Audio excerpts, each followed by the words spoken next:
Dragon Ball Raging Blast, one of the many titles released for the PS3 and Xbox 360, is a game with many mixed opinions. It certainly made an impact on the franchise's gaming scene, but does it still hold up today? In this review, I'm diving into its gameplay, roster, story, and more. Let's see if this game deserves a place in the spotlight or if it's just another overrated Dragon Ball game. Let's start with the gameplay. Raging Blast offers a 3D fighter experience, continuing the series' shift from the classic 2D gameplay of the Budokai series. You get to fight in large, destructible arenas, and the combat feels fast with a mix of punches, kicks, and signature attacks that make each fight feel pretty intense. The controls are fairly simple, but there's a level of complexity that opens up as you master combos. The addition of the Blast Gorge brings a fun risk-reward mechanic, allowing you to perform powerful attacks at the cost of leaving yourself vulnerable. It's a balance that keeps the gameplay from feeling too one-sided. When it comes to the roster, Raging Blast delivers a solid selection of characters. There are over 70 playable fighters, which is not as much as games like the Tenkaichi series, but it's still a decent amount. You get all the main characters from Dragon Ball Z, as well as a couple of extra characters such as Super Saiyan 3 Broly, Super Saiyan 3 Vegeta, and Bardock. It's a pretty good mix, though I do wish we had more of the Dragon Ball franchises covered, such as Dragon Ball GT or more movies. Let's move on to the story mode. Raging Blast delivers a solid retelling of the Dragon Ball Z saga, covering all the major arcs from the Saiyan saga to the battle with Kid Buu. The game also goes beyond the main story, including the Broly movies, which is a great bonus for fans who want to relive those moments. The story is presented through the Dragon Battle Collection, a mode that breaks the narrative into smaller, focused missions. While it doesn't offer fully cinematic cutscenes like some other Dragon Ball games, it does a great job of hitting the key moments fans expect, complete with dramatic exchanges between characters and impactful battles. One standout feature is the inclusion of the alternate what-if scenarios, which put a unique spin on classic events. These scenarios add a layer of creativity and give players a reason to revisit the story mode, even after finishing the main arcs. They're a fun addition that lets you imagine how certain battles could have gone differently.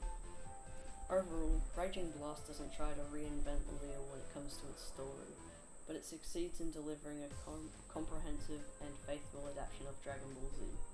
Whether you're battling Frieza or Namek, taking on Cell in the tournament, or facing off against Broly, the game captures the essence of the series in a way that's sure to satisfy fans. Let's move on to the audio. The audio in Raging Blast is a bit of a mixed experience. While the game does a good job with some sound effects, like the explosive energy blasts and the heavy impact of physical attacks, there are notable areas where it falls short. One of the biggest letdowns is the lack of transformation noise. Characters visibly power up with their mouths open, but the absence of those iconic yells feels jarring for a Dragon Ball game. The music, however, holds up better. The soundtrack features energetic and dramatic tracks that complement the fast-paced battles and intense moments. While the tunes may not be as instantly memorable as some of the franchise's classic themes, they fit the tone of the game and add to the atmosphere. The menu music in particular has a relaxing vibe that contrasts nicely with the chaotic battles. The voice acting remains a strong point, with both English and Japanese dubs delivering performances that feel true to the anime. Iconic lines like Goku's Kamehameha or Vegeta's fiery taunts are delivered with energy and precision. However, the overall sound design could have benefited from more attention to detail, particularly in creating a more immersive battle ambience. Now let's talk about the strengths and weaknesses. First, the visuals. For its time, Raging Blast looked incredible. The character models were highly detailed with cell shading, and the arenas were vibrant, which made each battle feel exciting. It also looks a lot better than some of the Dragon Ball games we've been getting today. The destructible environments were a great addition, but they didn't feel quite as well done as they could have been. On the downside, the camera can be a real pain. It sometimes struggles to keep up with the action, especially when up against a wall or making a quick movement in a fight. It's not game-breaking, but it can definitely be frustrating in both offline and online. And then there's the AI. It's pretty easy to beat, so there's hardly any difficulty to the game at all. Now, let's compare Raging Blast to Tenkaichi 3. Let's start with the core gameplay, the combat.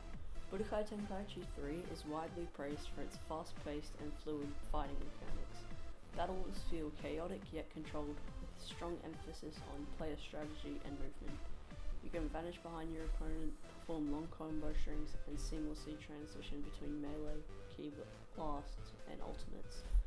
In Raging Blast, the combat took on a more polished and modern feel for the time. The mechanics are similar but slower and heavier. Movements feel more deliberate, which can make battles feel less chaotic but also less fluid for fans of Tenkaichi 3. The new mechanic of fully destructible environments added depth to the combat, but it wasn't always used to its full potential. Moving on to the graphics, this is one area where Raging Blast takes a noticeable leap forward. The game uses a more advanced cel-shaded art style to mimic the anime, with dynamic lighting and vibrant colours that really pop on HD screens. In 2009, this was a big step up from the PS2 era visuals of Tenkaichi 3. Characters look sharper and special effects like energy blasts and transformations are more visually impressive. However, there's a trade-off here. While Raging Blast looks technically superior, it lacks some of the charm of Tenkaichi 3's simpler but more cohesive art direction. For instance, Tenkaichi 3's models may not have had as much detail, but they match the anime's aesthetic perfectly. In Raging Blast, the characters sometimes look almost too polished, almost as if they were action figures rather than living, breathing fighters. One thing that stands out in Raging Blast is the character animations. The game introduced more dynamic movements during combat, especially for special attacks. For example, the way Goku charges a Kamehameha or Vegeta launches a final flash feels cinematic. That said, some of these animations can take too long, disrupting the flow of the battle.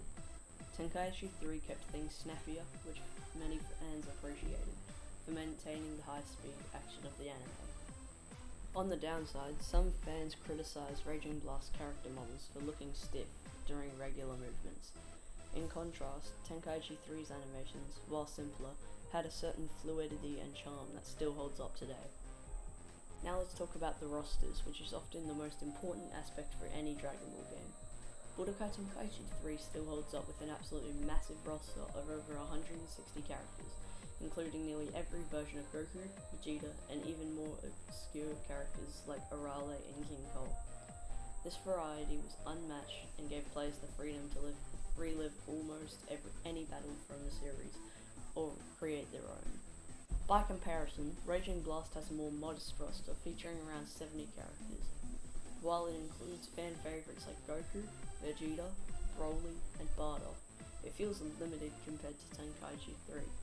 The absence of some niche characters is noticeable, especially for the hardcore fans who grew attached to the extensive options in Tenkaichi 3.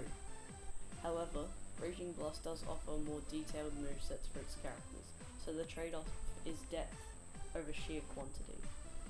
Overall, while Raging Blast improves on the visuals and brings some new mechanics, Budokai Tenkaichi 3 still reigns supreme for its roster, faster combat, and anime accuracy. Raging Blast feels like a game designed to show the power of the newer generation of consoles, but in some ways it struggles to capture the same charm that made Tenkaichi 3 a classic. So where does Raging Blast stand today? Well, it may not be the most popular or refined Dragon Ball game, it's definitely worth a try for fans of Dragon Ball. The game has its flaws, but it also offers a lot of fun. If you enjoy Dragon Ball, there's still a lot to love in Raging Blast, and it might just surprise you. Whether you're a casual fan or diehard, Raging Blast still has something to offer. And hey, if you're looking for a Dragon Ball game that's different from what we get nowadays, this one might just hit the spot. Thanks for watching, and don't forget to hit that like button, subscribe, and share your thoughts down below in the comments. What's your favourite Dragon Ball game?